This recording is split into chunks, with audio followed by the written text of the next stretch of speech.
तो 9 साल पहले यानी साल 2014 में पाकिस्तान के पेशावर शहर का आर्मी पब्लिक स्कूल चरमपंथी उग्रवादी गुट तहरीके तालिबान पाकिस्तान का शिकार बना था।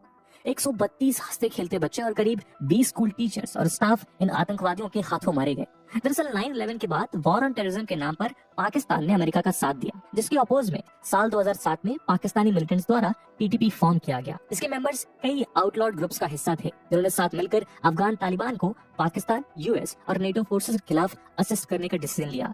टीटीपी इस्लामिक लॉज के स्ट्रिक्ट इन्फोर्समेंट को मानता है और उसके मेजर डिमांड्स रहे हैं पाकिस्तानी गवर्नमेंट कस्टडी में रहने वाले उनके मेंबर्स की रिहाई और अफगानिस्तान को बॉर्डर करने वाले खैबर पख्तूनख्वा रीजन यानी उसके बेस में पाकिस्तानी मिलिट्री का रिड्यूस प्रेजेंस। खैर 2014 के उस बेहद खौफनाक अटैक के बाद पाकिस्तान गवर्नमेंट ने टेररिज्म से डील करने के लिए एक नेशनल प्लान का ऐलान किया, जिसका मेन फोकस था जिहादिस्ट को प्रोसिक्यूट करने के लिए स्पेशल मिलिट्री कोर्ट्स एस्टैब्लिश करना। यूनाइटेड स्टेट्स की मदद से पाकिस्तान टॉप जिहादिस्ट को एलिमिनेट करने और खैबर पख्तूनख्वा में अपनी अथॉरिटी को रीअसर्ट करने में कुछ हद तक कामयाब हुआ, लेकिन आतंकवाद का साया नहीं हटा। इस साल 30 जनवरी को पेशावर में फिर से तबाही की गूंज सुनाई दी। इस बार टारगेट था एक मॉस्क, जहां सुसाइड बॉम्ब ब्लास्ट किया गया और संदेह का तीर फिर से टीटीपी की तरफ था। एक्सपर्ट्स का मानना है कि जून 2022 में अफगान तालिबान के मीडिएशन के थ्रू पाकिस्तानी तालिबान और पाकिस्तानी गवर्नमेंट के बीच साइन किया गया सीज फायर शुरू से ही अनस्टेबल फाउंडेशन पे था। यूएस जैसे पावरफुल आर्मी के खिलाफ अफगान तालिबान की विक्ट्री ने इस रीजन में टेरर ग्रुप्स को मानो एक नई जान दे दी है। टीटीपी को लगने लगा है कि वो कुछ ही समय में पाकिस्तानी फोर्सेस को भी उनके घुटनों पे ला सकता है, खासकर अब जब अफगानिस्तान में तालिबान जैसे फ्रेंडली गवर्नमेंट का साथ है। लेकिन farmer ISI chief lieutenant general Faiz Hamid द्वारा नेगोशिएट किए गए सीजफायर कोलैप्स होने के बाद टीटीपी टेररिस्ट सिक्योरिटी फोर्सेस पे अटैक और पब्लिक एग्जीक्यूशंस को इंटेंसिफाई करते रहे हैं। खैबर पख्तूनख्वा रेसिडेंट्स इस वायलेंस से तंग आके पाकिस्तानी गवर्नमेंट को इस प्रॉब्लम के खिलाफ स्टेप्स लेने के लिए फोर्स कर रहे हैं, लेकिन इस्लामाबाद ऐसा करने में नाकामयाब रहा है। दरअसल इस्लामिक मिलिटेंट ग्रुप्स बीते दशकों में स्ट्रॉन्ग और इंडिपेंडेंट बनते गए हैं, जिन्हें आज पॉलिटिकल और मिलिट्री पात्रों की जरूरत नहीं। International forum for rights and security IFFRAS नाम के एक इंटरनेशनल थिंक टैंक की एक रिपोर्ट के मुताबिक 1980 और 1990s के दौरान पाकिस्तान में 81 टेरर ऑर्गेनाइजेशंस ऑपरेट कर रहे थे। उनमें से आज 36 इनएक्टिव हैं और 45 एक्टिव। पहले साल टेररिज्म रिलेटेड डेथ में पाकिस्तान ने world wide second largest increase register किया था। ये डेथ टोल 2021 में 292 से 2022 में 643 तक बढ़ गया है, यानी 120% का rise. In fact annual growth terrorism index के मुताबिक पिछले साल पाकिस्तान ने अफगानिस्तान को भी टेररिस्ट अटैक्स में पीछे छोड़ दिया। यानी अगर कोई ऐसा देश है जो अपने ही डिक्लेयर्ड फेथ यानी इस्लाम का सबसे बड़ा शिकार है तो वो है पाकिस्तान। अपने फॉर्मेशन के बाद से ही वो कई इश्यूज से डील करता आया है। इसमें गवर्नेंस कैपेसिटी के साथ साथ आइडियोलॉजी की भी एक अहम भूमिका रही है। इसलिए आज के वीडियो में हम पाकिस्तान के सामने इसी बढ़ते इस्लामिक एक्सट्रीमिज्म के थ्रेट को लेकर चर्चा करेंगे और जानेंगे कि किन कारणों के चलते पाकिस्तान को ये दिन देखना पड़ रहा है और क्या वो इससे जब से पाकिस्तान बना है तब से वो रिलीजन को अपने लेजिटिमेसी के लिए इस्तेमाल करता आया है। इनफैक्ट ये वो देश है जो उस समय बना ही धर्म के आधार पर था, जब अनडिवाइडेड इंडिया में मुस्लिम मेजोरिटी एरियाज के लिए एक अलग सोशो इकोनॉमिक जोन की बात होने लगी। ब्रिटिशर्स के डिवाइड एंड रूल पॉलिसी के चलते ये डर फैलाया गया कि भारत की एलीट हिंदू मेजोरिटी इंडिपेंडेंस के बाद ज्यादा एडवांटेज एंजॉय करेगी, इसलिए मुसलमानों के लिए अपना एक अलग पाकिस्तान क्रिएट किया जाना जरूरी है। पॉलिटिकल साइंटिस्ट क्रिस्टोफर जैफेलॉट पाकिस्तान को डिस्क्राइब करते हुए कहते हैं कि नेशन फॉर्मेशन के पहले ही पाकिस्तान ने खुद को एक आइडियोलॉजिकल प्रोजेक्ट की तरह कंसीव किया था। दूसरे स्कॉलर्स का भी यही आर्गुमेंट रहा है कि पाकिस्तानी नेशनलिज्म इस्लाम को एक इंस्ट्रूमेंट की तरह यूज करता है। दरअसल प्रो पाकिस्तान मुस्लिम नेशनलिस्ट ने हिस्ट्री, ज्योग्राफी, यहाँ तक कि डेमोग्राफी को नजरअंदाज करते हुए रिलीजन को पॉलिटिकल मोबिलाइजेशन का बेस बनाया। यानी इस इस्लामिक नेशनलिज्म में रिलीजन को ज्योग्राफी का सप्लीमेंट नहीं बल्कि एक ऑल्टरनेटिव समझा गया, जिसके जरिए पॉलिटिकल और military leaders religious right winging के साथ अलायंसेस और अपीजमेंट के थ्रू इस्लाम को एक्सप्लॉइट करते आए हैं। उस समय पाकिस्तानी नेशनहुड को बिल्ड करने की प्रोसेस को देखते हुए एक्सपर्ट्स ने दो तरह के थ्रेट परसेप्शंस के बारे में बात की है, एक इंडिया का थ्रेट और दूसरा नेशनलिस्ट मूवमेंट और एथनो लिंग्विस्टिक कॉन्फ्लिक्ट से बढ़ते इंटरनल चैलेंजेस।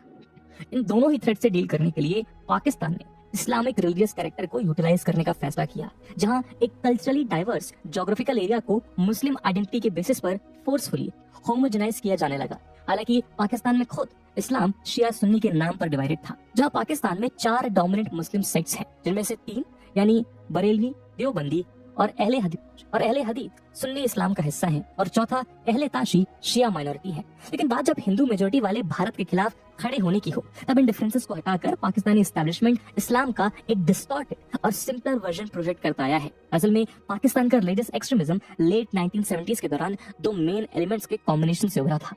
एक था रिलीजियस सेक्टेरियनिज्म, जिसमें शिया और सुन्नी ब्रांचेस के बीच एक दूसरे के प्रति नफरत या हेट्रेड बढ़ता गया, जिसके पीछे कई डोमेस्टिक और रीजनल फैक्टर्स थे। उदाहरण के तौर पर 1979 में जनरल जिया की इस्लामाइजेशन पॉलिसी, जो लार्जली सुन्नी इस्लाम से डिफाइंड थी और प्योर इस्लामिक टीचिंग्स या लॉज पर सेंटर्ड थी। पाकिस्तान के रिलीजियस एक्सट्रीमिज्म के पीछे दूसरा एलिमेंट था पाकिस्तान स्टेट द्वारा जिहादिस्ट प्रोजेक्ट को सपोर्ट, फिर चाहे वो 1970s और 80s में अफगानिस्तान हो या फिर 1980s और 1990s में कश्मीर। पाकिस्तान बैक जिहादिस्ट ने इन दोनों ही रीजन्स को सोशियो पॉलिटिकली अनस्टेबल बनाने की कोशिश लगातार जारी रखी। ऑब्जर्वर्स का मानना है कि आतंकवाद में पाकिस्तान इसलिए इतना इन्वेस्टेड था क्योंकि वो इंडिया को एक कांस्टेंट थ्रेट की तरह मानता था। जहां 1971 में बांग्लादेश फॉर्मेशन को ना प्रिवेंट कर पाना और इंडिया के हाथों मिली हार ने पाकिस्तान के थ्रेट परसेप्शन को और भी बढ़ा दिया। इनफैक्ट इन जिहादिस्ट मूवमेंट को आर्म करने के लिए उसने अपनी ही टेरिटरी इस्तेमाल करी। Federally administrated tribal areas, Khyber Pakhtunkhwa और पंजाब के कुछ हिस्से इन मूवमेंट्स को फीड करने वाले रेडिकल आइडियोलॉजीज का गढ़ बन गए थे। सोवियत इन्वेजन के बाद जनरल जिया के मार्शल रजीम में पाकिस्तान की इंटेलिजेंस एजेंसी आईएसआई यूएस और सऊदी अरेबिया के सपोर्ट से अफगान मुजाहिदीन पे इन्वेस्ट करती थी। आईएसआई अपने प्लान्स को एग्जीक्यूट करने के लिए जमात इस्लामी जैसे रिलीजियस पॉलिटिकल पार्टीज पर रिलाई करता था ताकि वो यंग लोगों को जिहाद के लिए मोबिलाइज कर सके। जब अफगानिस्तान में वो सोवियत्स को हटाने में कामयाब हुए तब उनका नया टारगेट बना कश्मीर, जहां मिलिटेंसी की आग को आईएसआई के एड और मिलिट्री सपोर्ट के थ्रू इनकरेज किया गया। लेकिन इस्लाम का इस तरह इस्तेमाल हमारे इस पड़ोसी मुल्क में यहीं तक सीमित नहीं था, बल्कि पाकिस्तानी एस्टैब्लिशमेंट की तरह उसकी मिलिट्री भी इस्लाम को वेपनाइज करती आई है। दोस्तों, पाकिस्तानी आर्मी का मोटो है नेशन से बढ़ के अल्लाह के लिए लड़ना, और ये कोई एलिगेशन नहीं बल्कि उसका सेल्फ डिक्लेरेशन है। अगर आप पाकिस्तानी आर्मी की वेबसाइट पर जाएं तो आपको ये पोस्टर दिखेगा, इसमें तारिक की दुआ लिखी हुई है। दरअसल तारिक इब्न जियाद अरब बर्बर मुस्लिम आर्मी का कमांडर था जिसने 711 एडी में मोरक्को से स्टेट ऑफ जिब्राल्टर होते हुए स्पेन को इन्वेड किया था। तारिक का ऑफेंसिव मिलिट्री कैंपेन इस्लाम के कॉज के लिए लड़ा गया था। साउथ एशिया से ना होते हुए भी तारिक पाकिस्तानी आर्मी के लिए एक आइडियल फिगर है, क्योंकि आर्मी तारिक के इस्लामिक मिलिट्री कॉन्क्वेस्ट के कमीशन को मानता है। वैसे तो इंडिपेंडेंस के बाद पाकिस्तानी आर्मी ने अपने सोर्स यानी ब्रिटिश इंडियन आर्मी के स्ट्रक्चर्स और इथोस को मेंटेन किया, लेकिन जनरल जियाउल हक के इस्लामाइजेशन पॉलिसीज के चलते इसका कैरेक्टर बदल गया। जनरल जिया के रजीम में पाकिस्तानी मिलिट्री में जिहाद का नोशन एक इम्पोर्टेंट फैक्टर बन के सामने आया। असल में जनरल जिया अब्दुल अला मौदूदी के इस्लामिस्ट आइडियोलॉजी से काफी इन्फ्लुएंस्ड हुए थे। मौदूदी का मानना था कि इस्लाम एक रिवॉल्यूशनरी आइडियोलॉजी है जो इस दुनिया के सोशल ऑर्डर को ऑल्टर करने का जज्बा रखती है। जनरल जिया के इस्लामाइजेशन के दौर में न सिर्फ आर्मी बराक्स में रिलीजियस कन्वर्जन्स को अलाउ किया गया, बल्कि एक्टिव मिलिट्री पर्सनल को तबलीग जैसी एक्टिविटीज भी अलाउड थे। तबलीग एक अरबिक वर्ड है, इसका मतलब है इस्लाम के मैसेज को लोगों तक पहुंचाना। इस दौरान मिलिट्री थिंकर्स और स्ट्रेटजिस्ट का एक नया ग्रुप उभर कर सामने आया जो जिहाद को मिलिट्री प्लान्स के साथ जोड़ने लगा। इसी डॉक्ट्रिन के चलते पाकिस्तानी आर्मी और आईएसआई ने अपने कई non state armed groups form किए, जैसे सिपाही सहाबा पाकिस्तान और लश्कर जंगवी, जिनके थ्रू वो इस्लामाइजेशन को और भी एक्टिवली परस्यू करने लगे और माइनॉरिटीज को दबाने लगे। यही नहीं, कश्मीर या कहें इंडियन सेंट्रिक आर्म्ड ग्रुप्स भी क्रिएट किए गए, जैसे हिजबुल मुजाहिदीन, लश्कर तैयबा और जैसे मोहम्मद। 1971 की डिफीट के बाद पाकिस्तान अपने पॉलिटिकल अथॉरिटी को फिर से कायम करना चाहता था और इसीलिए इस आइडियोलॉजी या नोशन को पॉपुलर बनाया गया। इनफैक्ट 1994 के ग्रीन बुक में ब्रिगेडियर सैफी नकवी ने ये मेंशन किया कि पाकिस्तान एक आइडियोलॉजिकल स्टेट है।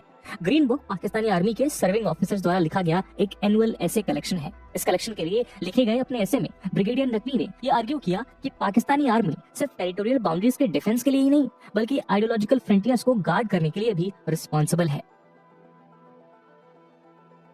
दोस्तों, 9/11 के बाद पाकिस्तानी आर्मी लगातार जिहादिस्ट को बॉर्डर एरियाज में उसके टेरिटरीज का कंट्रोल देकर टेररिज्म से कॉम्प्रोमाइज करती रही। 2004 में आर्मी ने जिहादिस्ट नेक मोहम्मद वजीर के साथ एक एग्रीमेंट साइन किया, जिसके तहत वजीर ने वादा किया कि उनके फोर्सेस इंडिया पे पाकिस्तानी एटॉमिक बॉम्ब की तरह हमला करेंगे। इसके अलावा पाकिस्तानी गवर्नमेंट ने फजलुल्लाह नाम के एक और जिहादिस्ट लीडर के साथ एक पीस डील साइन की थी, लेकिन ये पीस डील इतनी अनस्टेबल थी कि ये सरवाइव ही नहीं कर पाई। लेकिन एस्टैब्लिशमेंट का मानना था कि अपने आप को प्रिजर्व करने के लिए जिहादिस्ट के साथ एंगेजमेंट बनाए रखना जरूरी है ताकि टेरर सिचुएशन को बेटर कंट्रोल और कोऑर्डिनेट किया जा सके। फॉर एग्जांपल 2008 से 2012 तक आईएसआई के चीफ रहे लेफ्टिनेंट जनरल अहमद सुजा पाशा ने टीटीपी जिहादिस्ट फजल हयात को ट्रू पैट्रियट कहा था। परवेज मुशर्रफ को आर्मी चीफ के तौर पे सक्सीड करने वाले जनरल अशफाक कयानी भी ऐसे नेगोशिएशंस के फेवर में थे। चाहे 2013 में इलेक्ट हुए former prime minister Nawaz Sharif हो या 2018 में सत्ता में आए इमरान खान, पाकिस्तानी लीडर्स ने हमेशा जिहादिस्ट के साथ डायलॉग प्रेफर किया है। वैसे तो 2014 में आर्मी पब्लिक स्कूल में हुए मैसेकर के बाद इस डायलॉग के प्रोसेस को मेंटेन करना मुश्किल हो गया है, लेकिन ये पूरी तरह से बंद नहीं हुआ है। इनफैक्ट पाकिस्तानी हुकूमत पे ये इल्जाम है कि उसने टीटीपी स्पोक्सपर्सन लियाकत अली को जेल से भागने में भी मदद की। यही नहीं, इस्लामाबाद ने पीस टॉक्स को रिवाइव करने के लिए मुस्लिम खान और महमूद खान जैसे टॉप टीटीपी कमांडर्स को अफगान तालिबान के हाथों हैंडओवर कर दिया। 2021 की एक ब्रुकिंग्स रिपोर्ट के मुताबिक मिलिटेंट ग्रुप्स के प्रति पाकिस्तान की स्ट्रेटजी में हमेशा एक डुअलिटी रही है। एक तरफ वो पाकिस्तानी स्टेट और सिटीजन्स को टारगेट करने वाले टीटीपी जैसे ग्रुप्स के खिलाफ स्ट्रिक्ट एक्शंस लेता है, लेकिन वहीं दूसरी तरफ वो अफगान तालिबान जैसे ग्रुप्स को एक स्ट्रेटेजिक एसेट मानता है, जिसे वो अपनी टेरिटरी में पनाह देता है ताकि उन्हें एंटी इंडिया एजेंडा के लिए इस्तेमाल किया जा सके। इस रिपोर्ट ने ये भी पाया कि पाकिस्तानी गवर्नमेंट और मिलिट्री एस्टेब्लिशमेंट दोनों ने तालिबान के साथ संबंध बनाए रखा ताकि वो यूएस विड्रॉल के बाद अफगानिस्तान के पॉलिटिक्स में अपना इन्फ्लुएंस मेंटेन कर सकें। साथ ही वो कई मिलिटेंट प्रॉक्सीज को अपना सपोर्ट प्रोवाइड करते रहे ताकि भारत के मामलों को भी पाकिस्तान इन्फ्लुएंस कर सके। लेकिन अब यही ग्रुप्स पाकिस्तान के लिए एक नाइटमेयर बन चुके हैं। ऐसा ही एक ग्रुप है इस्लामिक स्टेट खुरासन। 2015 में पहली बार सामने आने के बाद साउथ एशियन रीजन में इस्लामिक स्टेट का लोकल एफिलिएट यानी Islamic State Khorasan ISK foreign forces और तालिबान के खिलाफ अपने वायलेंट कैंपेन्स को अंजाम देता रहा। आईएसके को जनवरी 2015 में फॉर्म किया गया था, जब यूएस लेड कोalition के कैंपेन से पहले इस्लामिक स्टेट इराक और सीरिया में बहुत ही पावरफुल था। आईएसके अफगान और पाकिस्तानी जिहादिस्ट, खासकर अफगान तालिबान के डिफेक्टिंग मेंबर्स को रिक्रूट करता है, जो और भी रेडिकल और एक्सट्रीम आइडियोलॉजी को मानते हैं। दरअसल जब 2014 में एक इंटेंस मिलिट्री ऑफेंसिव के तहत टीटीपी बेसिस को पाकिस्तान के नॉर्थ वेस्टर्न ट्राइबल बेल्ट में डिसमेंटल किया गया था, तब कई टीटीपी मेंबर्स ने ईस्टर्न अफगानिस्तान में आईएसके को एस्टैब्लिश किया। खुरासन उस हिस्टोरिकल रीजन को प्रेफर करता है जिसमें मॉडर्न डे अफगानिस्तान और पाकिस्तान के पार्ट्स हैं। मई 2019 में इस ग्रुप में एक अलग पाकिस्तान सेक्शन डिक्लेयर किया गया। एक्सपर्ट्स का कहना है कि अब तालिबान से बढ़ते प्रेशर के चलते इस्लामिक स्टेट खुरासन अपने जंग को पाकिस्तान में शिफ्ट कर रहा है। वह पाकिस्तान के कुछ मेजर सिटीज में अपने सेल्स एस्टैब्लिश कर चुका है। अगस्त में यूएस के खिलाफ वॉर में जीत हासिल करने के बाद तालिबान ने आईएस के मिलिटेंट्स को एग्रेसिवली टारगेट किया। पाकिस्तान में हुए कई हाई प्रोफाइल अटैक्स के लिए जिम्मेदार आईएस के करीब 220 मिलियन आबादी वाले देश का एक प्राइमरी थ्रेट बन चुका है। ऐसा ही एक डेडली अटैक पिछले साल मार्च 4 को किया गया, जब पेशावर के एक मॉस्क में आईएसके ने सुसाइड बॉम्बिंग की। लगभग 64 लोग मारे गए और कई बुरी तरह से घायल हुए। पिछले 4 साल में ये पाकिस्तान में हुआ सबसे लीथल अटैक है। वेटरन जर्नलिस्ट और कमेंटेटर समी यूसुफजई का मानना है कि पाकिस्तान में आईएसके के बढ़ते प्रेजेंस इस बात का साइन है कि वो अपने इन डेडली अटैक्स के थ्रू रेलेवेंट रहने की कोशिश कर रहा है और मेन टारगेट एरियाज में टीटीपी के टेरर को अंडरमाइन करना चाहता है। ऊपर से पाकिस्तान की घने आबादी वाले शहर अफगानिस्तान के खुले वादियों के मुकाबले इन टेरर सेल्स को ज्यादा प्रोटेक्शन प्रोवाइड करते हैं। Sweden based researcher Abdul Saeed की स्टडी के मुताबिक 2021 में टीटीपी ने पाकिस्तान में हुए 257 अटैक्स और आईएसके ने 19 अटैक्स की रिस्पांसिबिलिटी ली थी। दोनों ग्रुप्स के लिए ही प्राइम टारगेट अफगानिस्तान को बॉर्डर करने वाला खैबर पख्तूनख्वा रहा है। लेकिन जहां टीटीपी ने सिक्योरिटी फोर्सेस को अपना निशाना बनाया है, वहीं आईएसके ने खैबर पख्तूनख्वा में ऑर्डिनरी सिविलियंस को अपना विक्टिम बनाया है। आईएसके मार्च 2022 तक ऑलरेडी 5 अटैक्स कर चुका था। मार्च 8 को उसने साउथ वेस्टर्न पाकिस्तान में हुए एक रोड साइड बॉम्ब ब्लास्ट की रिस्पॉन्सिबिलिटी ली, जिसमें सिक्योरिटी फोर्सेस के 5 मेंबर्स मारे गए और 28 लोग जख्मी हुए। इन बढ़ते अटैक्स के चलते खैबर पख्तूनख्वा के पुलिस चीफ मोअज़्ज़म जहां अंसारी ने डिक्लेयर किया कि टीटीपी के मुकाबले आईएसके से पाकिस्तान की पीस एंड सिक्योरिटी को ज्यादा खतरा है, भले ही उनके नंबर ऑफ अटैक्स कम हो।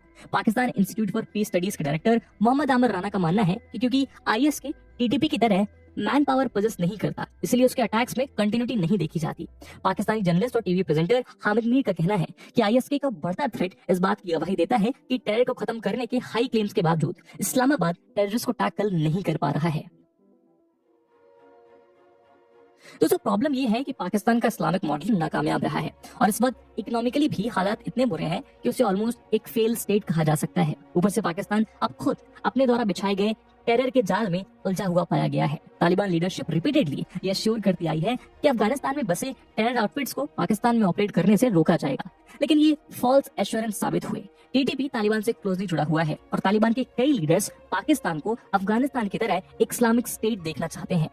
नंबर 2, ये सिचुएशन और भी कॉम्प्लिकेटेड इसलिए है क्योंकि तालिबान पाकिस्तान और अफगानिस्तान के बीच ड्यूरेंट लाइन बॉर्डर को एक्सेप्ट नहीं करता। बीते कुछ महीनों में पाकिस्तानी बॉर्डर फोर्सेस पे तालिबान के फायरिंग इंसिडेंट्स बढ़ते गए हैं और इंडिपेंडेंस के इतने सालों बाद आज पाकिस्तान की इस बिगड़ते सिचुएशन का जिम्मेदार वो खुद ही है। जिस इस्लाम के नाम पे पाकिस्तान को सराहा गया था, वही इस्लाम के एक इंटरप्रिटेशन ने उसे एक फेल्ड स्टेट बना दिया। इंडिया ने कंसिस्टेंटली पाकिस्तान के टेरर लिंक्स को एक्सपोज करने की कोशिश की है। वो पाकिस्तान पे यूएस के ट्रस्ट को वीकन करने में भी कुछ हद तक कामयाब रहा है। आज पाकिस्तान FATF यानी फाइनेंशियल एक्शन टास्क फोर्स के रडार पर है। आपको पता ही होगा कि FATF एक ग्लोबल मनी लॉन्ड्रिंग और टेररिस्ट फाइनेंसिंग वॉचडॉग है। टेरर फंडिंग और फाइनेंशियल एक्टिविटीज के चलते पाकिस्तान FATF की ग्रे लिस्ट में है। जाहिर सी बात है कि आने वाला समय पाकिस्तान के लिए काफी क्रूशियल होगा। अगर काबुल TTP को कंट्रोल में रखना चाहता है तो सिचुएशन इंप्रूव हो सकती है, और अगर ऐसा नहीं हुआ तो पाकिस्तानी आर्मी को मैसिव ऑपरेशन लॉन्च करना पड़ेगा। लेकिन डिक्लाइनिंग इकोनॉमिक सिचुएशन को देखते हुए आर्मी या गवर्नमेंट कोई भी नहीं चाहता कि ऐसा हो। दरअसल आतंकवाद के खिलाफ बात करना स्टेट कैपेसिटी से ज्यादा पाकिस्तान की अनविलिंगनेस का है। जिहादिस्ट को कभी दुश्मन और कभी दोस्त की तरह यूज करता आया इस्लामाबाद एक्सट्रीमिस्ट इस्लामिक आइडियोलॉजी को उसके लॉ, एजुकेशन और पॉलिटिक्स में खुली छूट देता है। लेकिन अब शायद पाकिस्तान को ये समझ में आ रहा है कि साउथ एशिया में भारत को टक्कर देने के चलते उसने रिलीजियस एक्सट्रीमिज्म और जिहादिस्ट स्ट्रेटजी का एक ऐसा जहरीला कॉम्बिनेशन अपनाया है जिसके दलदल में आज वो खुद ही डूबता नजर आ रहा है। और इसके एग्जांपल्स आज हमने इस वीडियो में डिस्कस करे। इस मुद्दे पे आपका क्या ओपिनियन है कमेंट सेक्शन में जरूर बताइएगा।